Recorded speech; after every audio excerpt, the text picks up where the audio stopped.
Well, shares of one company whose CEO we talked to earlier in the week going to the moon, or was it last week? Rocket Companies is the one I'm talking about. Brian Sozzi, you've got a take on this one, which seems to now be the target of a short squeeze. Right, Julie. So for the third straight day, shares of Rocket Company, which is the parent company of Quicken Loans, that is the hottest trending ticker on the very, very, very large Yahoo Finance platform. And we saw yesterday, and I'll attribute this stat to the folks at Swaggy Stocks, a 19% increase in Reddit sentiment on the platform as it pertains to Rocket Companies. And Rocket Companies, too, was also the most watched ticker on that site, Swaggy Stock. So it's a lot of activity in Reddit right now. And it seems to be having got caught up in that sentiment, or the short selling sentiment. And I'm not sure why, because the fundamentals of the business are very strong. Nonetheless, about 46% of Rocket Company shares are, in fact, shorted. And that compares to GameStop at about 32%, according to S3 Partners data. But we had asked Rocket Company's CEO Jay Farner about this just last Friday after the company reported earnings, how he feels about the short sellers getting involved with his company. Take a listen.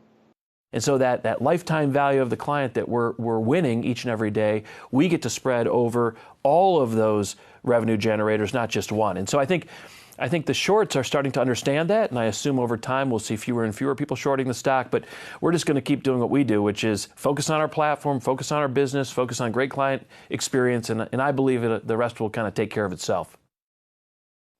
So, Myles and Julie, it is bewildering to me why Rocket Companies has been caught up in Reddit activity. And this is a company that's firing on all cylinders. Fourth quarter closed loan origination up 111%, net profits up 350%. A real business, unlike a GameStop, dare I say. Maybe it's just a cool name, Myles. Maybe the Reddit traders just like the name Rocket. I mean, I think that's kind of overthinking it. It's interesting just to hear a CEO. I think it's always weird when CEOs comment on their stock in general. And I know that you're kind of forced to when you have a huge amount of short interest on the name. And I know that Elon Musk kind of made it cool. And like the cliche would be if you talk about the stock, then something bad is going to happen. And now that has been turned on its head because Elon talks about the stock all the time and only amazing things have happened as it relates to Tesla shares. But I think in the meme market, you don't have to worry about like, oh, no, the LTV is what our investors are really appreciating. You can just say, well, look, some people on Wall Street Bets are talking about RKT. It's also an emoji. We'll leave it at that. Trying to like make it very serious CFA level stuff is, to me, kind of missing the moment. But hey, I'm sitting in the cheap seats, so. I mean, you can also say absolutely nothing, or you can post a picture of an ice cream cone. So there are all kinds of options that are available to people right